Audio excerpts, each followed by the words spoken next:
In 2012, the Oklahoma City Thunder had the second youngest team ever to make the NBA Finals and were expected to become a dynasty, but they failed.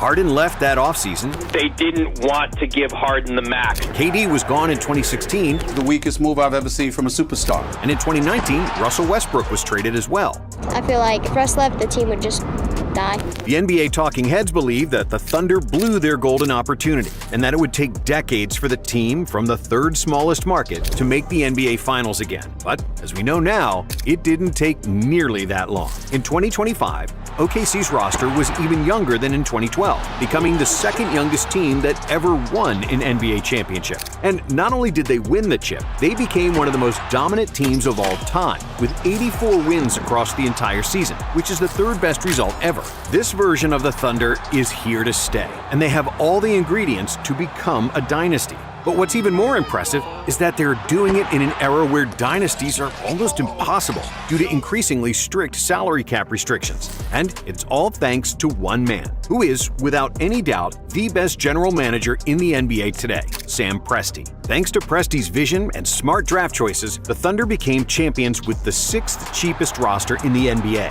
And not only that, they still own the deepest bag of draft picks in NBA history, with 13 first-round picks and 17 second-round picks over the next 6 years. But how did Presti achieve this? How was he able to build a championship roster without overspending and going deep into the luxury tax, while still keeping all those draft picks? This is the story about one of the most humble, hardworking, and most disciplined teams ever, led by one of the most underrated MVPs of all time. And it all started on July 25th, 2019. 9 days earlier, on July 16th, the Thunder traded their beloved son, Russell Westbrook, to Houston, which marked the end of an era that started in 2007 when they drafted Kevin Durant. I was heartbroken. I mean, I've grown up watching him play and really fell in love with the Thunder. Just yesterday morning, Russ was on OKC, but just now he's traded for CP3. With KD, Westbrook, Harden, and later Paul George, OKC had some of the best talent in the NBA, but they could never get over the hump, only making one NBA Finals. And after they traded Russ and ended the dynasty that never was, Presti knew that he had to do things differently. Russell Westbrook is a force of nature. He has helped, establish the standards that we work by, as have Kevin and the other players that have come before us. This is a different situation, and I know that Russell will adjust and adapt to that. So, on that fateful July 25th, he wrote a letter to the Thunder fans, published in the Oklahoman, which is now known as The Letter. It was a heartfelt message to all the fans, part vision board, part manifesto, that explained the future path of the franchise, where Presti stressed the value of patience and discipline, the need to avoid quick fixes and instant gratification, and the challenges of building a contender in a small market. The next great Thunder team is out there somewhere, but it'll take time to seize and discipline to ultimately sustain. No one knew it then, but the groundwork had already been laid for a spectacular rebirth. 6 days before the Westbrook deal, Presti had traded All-Star Paul George to the Los Angeles Clippers for an unprecedented haul of players and picks. 4 first-round picks, 4 unprotected future first-round picks, a protected future first-round pick, 2 pick swaps, Danilo Gallinari, including a 6'6", wiry second-year point guard from Canada named Shai Gilgeous-Alexander. SGA averaged just 10.8 points and 3.3 assists in his rookie season for the Clippers. And even though he showed great potential, nobody could have predicted that he'd become a league MVP. For a small market team, superstars are hard to come by. And Presti knew that the Thunder needed to be bad before they started to be good again. However, things didn't go according to plan initially, and it was all because of one man, Chris Paul. CP3 came to OKC in a Russell Westbrook trade, and at the time he was 34 years old with the worst contract in the NBA. But CP once again proved why Charles Barkley always called him the best leader in the NBA. Despite his age, the Hall of Fame point guard played at an MVP level, finishing 7th in MVP voting, making the All-NBA second team, and leading OKC to 5th place in the West, which was better than what the Thunder accomplished the year before, with Russ and PG-13, when they finished 6th. The Thunder almost won the first-round playoff series against Harden and Westbrook's Rockets, losing 104-102 in Game 7. But even though CP seemingly postponed the Thunder's plans of tanking and acquiring more draft picks, his arrival was invaluable for two reasons. The first one was that he was a perfect mentor for Shai, who soaked in advice from the best pure point guard of this millennium and saw his numbers increase to a team-leading 19 points per game. The second reason was that Paul tremendously improved his trade value, and Presti could get another dose of young talent in exchange. In the following offseason, the Thunder traded Chris Paul to Phoenix for Ty Jerome, Jalen LeCue, Kelly Oubre Jr., Ricky Rubio, and a 2022 first-round draft pick. Out of those four players, only Ty Jerome ever suited up for the Thunder, as Presti traded the rest for more draft picks, firmly believing that stacking draft capital was the only way forward. And he wasn't done wheeling and dealing there. In the next few weeks, Presti traded the talented two-way point guard Dennis Schroeder to the Lakers and shipped the beloved center Steven Adams to New Orleans. Presti also accepted the bloated contract of Al Horford for some more picks and then traded him mid-season for another first-round pick that became Alperen Sengun. The Thunder's locker room became like a revolving door, with players coming and going seemingly by the hour, as 22 different players played minutes for OKC that season. However, in all that chaos, some players remained constant as the building blocks for the future. Apart from SGA, there was also Luguentz Dort, a 6'4" shooting guard who went undrafted in 2019 and was later signed by the Thunder. Dort wasn't a great shooter, but he was built like a tank and played defense like his life depended on it, because, in all fairness, it kinda did. The league had already made a shift to pace and space basketball, and Presti knew that having multiple agile and strong defenders who can switch was the future of NBA defense, and Dort fit that description perfectly. Other than the two Canadians, there was also Kenrich Williams, another player who was undersized for his position as a 6'6" power forward. But just like Dort, Williams was quick and strong, with defense as his main calling card, suggested by his nickname Kenny Hustle. Now, apart from all the players that came in, the Thunder also made a coaching change for the 2021 season. The old-school win-now coach Billy Donovan was replaced by the virtually unknown Mark Daigneault, who spent 5 years in the G League coaching the Oklahoma City Blue. With respect to the next head coach of the Thunder, it gives me tremendous pleasure and excitement to introduce Mark Daigneault. Daigneault was a blue-collar coach who impressed with his ability to make adjustments, preach defensive basketball, and connect with the players, since he was only 35 years old when he got the head coaching job, making him the second youngest NBA coach ever. Daigneault fit in perfectly with Sam Presti's vision, and in the 2020-21 season, the Thunder achieved their goals. Apart from the development of their young players, namely SGA, who averaged career highs in scoring, assists, and efficiency, they won just 22 games and had the second-best odds of getting the number 1 pick. But the luck of the lottery balls wasn't on their side, and they slipped to the number 6 spot in the draft. The Oklahoma City Thunder select Josh Giddey from Melbourne, Australia. They also drafted Alperen Sengun and Trey Mann in the first round. But even though he was one of the few GMs who realized Sengun's potential, Presti wanted to stack more picks. So he traded the talented Turkish big man to Houston for 2 more firsts. Presti also found Aaron Wiggins deep in the second round. But once again, this was a testing season, with 26 different players receiving minutes, as the Thunder still didn't have any intention to win games. They finished the 2022 season with 24 wins and the second worst offensive rating in the NBA, despite further improvement from SGA, who had all the freedom to make mistakes and test out his talent, averaging 24 points and 6 assists per game. However, this time, the lottery gods worked in their favor. Despite having the 4th best odds, OKC moved up in the draft and were rewarded the 2nd overall pick. They used it on Chet Holmgren, a talented 7'2" center from Gonzaga. With the 12th pick, which was the result of the Paul George trade, the Thunder selected a player who was considered a pretty big reach at the time. The Oklahoma City Thunder select Jalen Williams from Santa Clara University. Another versatile defender standing at 6'6", with an enormous 7'2" wingspan. And with the last pick of the first round, Presti found Peyton Watson, whom he immediately traded to Denver for a first-round pick in 2027. With the 34th pick, the Thunder selected Jalen Williams. Guessed it, was another strong and versatile defender with a long wingspan.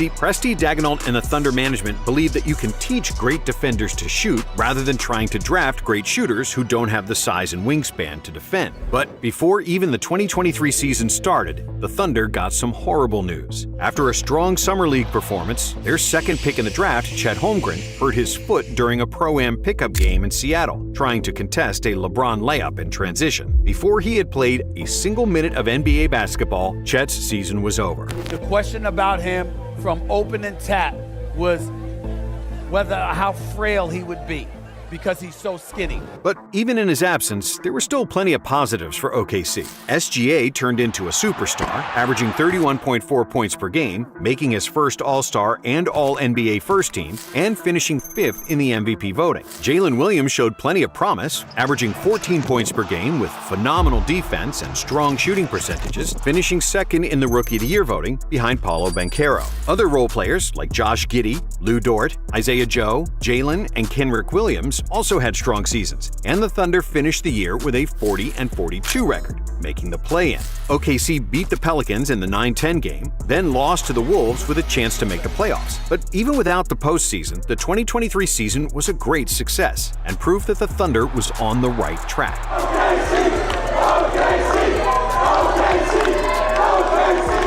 In the 2023 draft, Presti selected Derek Lively with the 12th pick, once again showing that he was one of the best talent evaluators in the league. However, Lively would never play for the Thunder, who traded him to Dallas for Davis Bertans and Cason Wallace, with the latter fitting into the Thunder's MO of strong, versatile defenders. When the season started, Chet made his debut, providing the rim protection that the Thunder were desperately lacking, with 2.3 blocks per game along with 16 points and 8 rebounds. Holmgren finished 2nd in Rookie of the Year voting, behind Victor Wembanyama, and Jalen Williams averaged 19, 4, and 4, showing signs of becoming an all-star. But the biggest story of the season was Shai. SGA was scoring at will, with his patented change of pace and throwing defenders off balance, thriving in the mid-range, and getting to the rim. Shai scored 30-plus points in 51 games of the season, which was a feat only achieved by 11 other players. And for the season, SGA averaged 30.1 points, 6.2 assists, and 2 steals per game. Throughout the season, he was neck and neck with Nikola Jokic for the MVP award,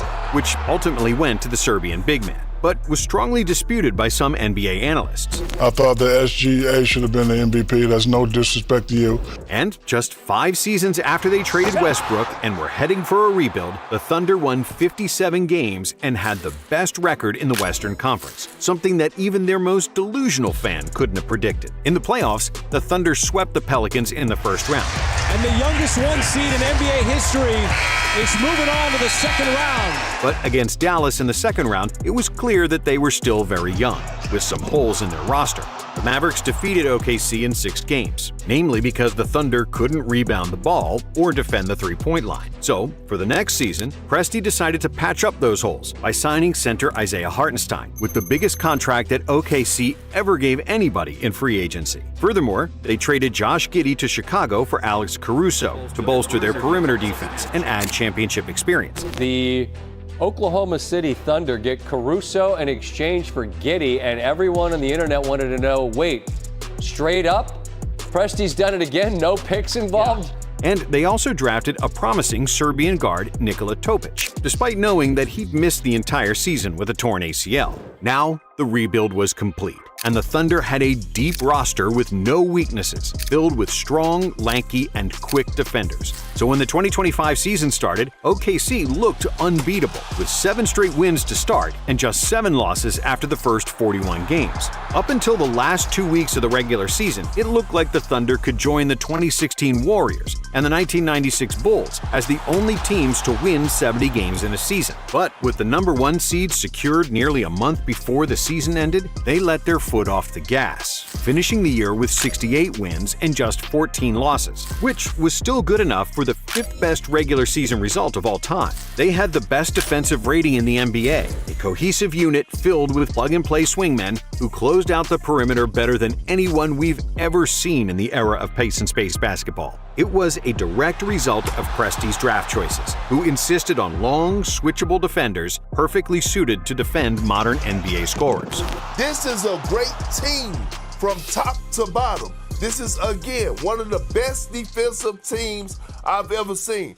The Thunder had chaos creators, and we've rarely seen so many good defensive players on one team. They destabilized opposing offenses with an insane average of 21.7 points per game after turnovers. Meanwhile, OKC allowed the fewest points after turnovers because it was difficult to even start a fast break against them and score in the paint, where they also dominated the rest of the league.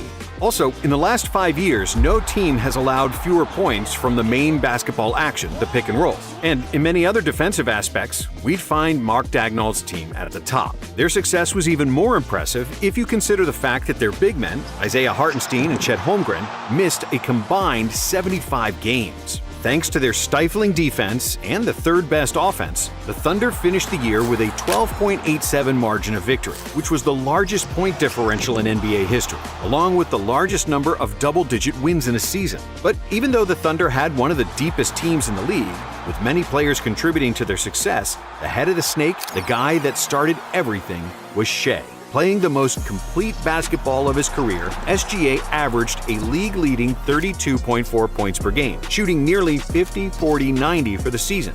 On top of his scoring, he played excellent team defense, with 1.7 steals and 1 block per game, a career-high 6.4 assists and 5 rebounds. Even though the Joker had another historic season, averaging a triple-double, SGA deservingly won the MVP award. For you, it's always been team first.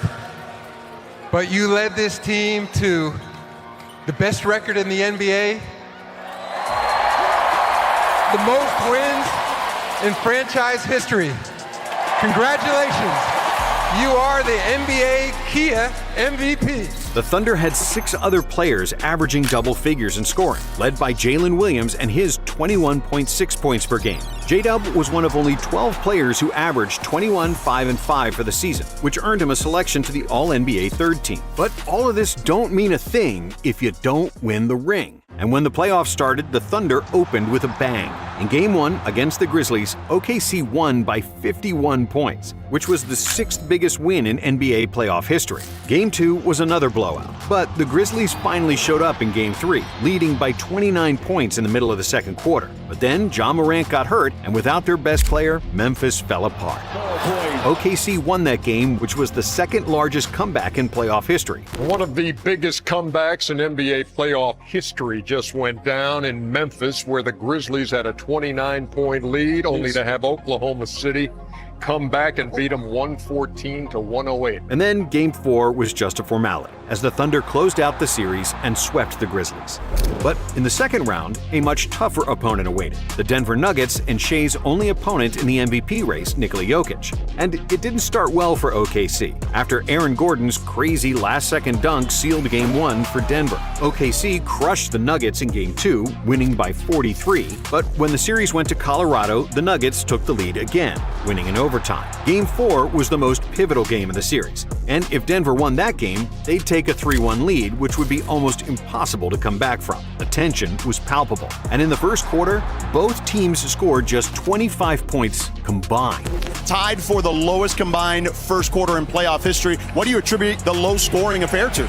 The Nuggets got out of the funk better, and after 3 quarters, they led by 6, and OKC needed their superstars to step up and save the season. But the Thunder wasn't built on star power. They were built on team defense and unselfishness. Yes, SGA led all players in scoring in the fourth quarter, but it was OKC's suffocating defense, big threes off the bench from Cason Wallace, and a steady contribution from all players that ultimately made a comeback and won Game 4 for the Thunder. After that, both teams won their home games, which meant the series was going to Game 7. I picked OKC to win this series in 7 games before it started. I'm sticking with that pick.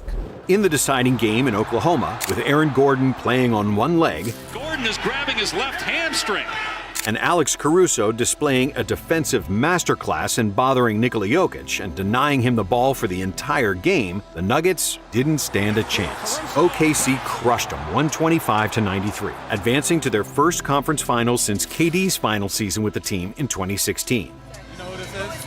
The MVP. The NBA playoffs, it's down to 4 teams remaining as we welcome you to Oklahoma City. Against the Timberwolves, the Thunder started off strong, winning both games by double digits. But in Game 3, a slap in the face as the Wolves destroyed OKC, winning by 42 points. Turnovers early. They were more physical early, and they made shots and we missed shots. It's humbling. It's good. Basketball is humbling. Game 4 was once again the most important game, and the hardest one for the Thunder to win. But in what was maybe their most mature performance in the playoffs, the young OKC players never wavered, winning a close game 128-126, led by 40 points from Shai and 34 from J-Dub. And when they returned home in front of their loud fans, the Thunder finished off the Wolves like they did the Nuggets, with a big blowout, advancing to the franchise's first NBA Finals since 2012. But in the championship round, they played against a team eerily similar to theirs. The Indiana Pacers were scrappy and unselfish, playing with a deep bench at a frenetic pace, and with enough shooting that could really torch the Thunder. The Pacers were a serious threat, and OKC realized it straight away as the Pacers completed another crazy comeback in Game 1, with a game winner from Halliburton after trailing the entire game. Halliburton looking.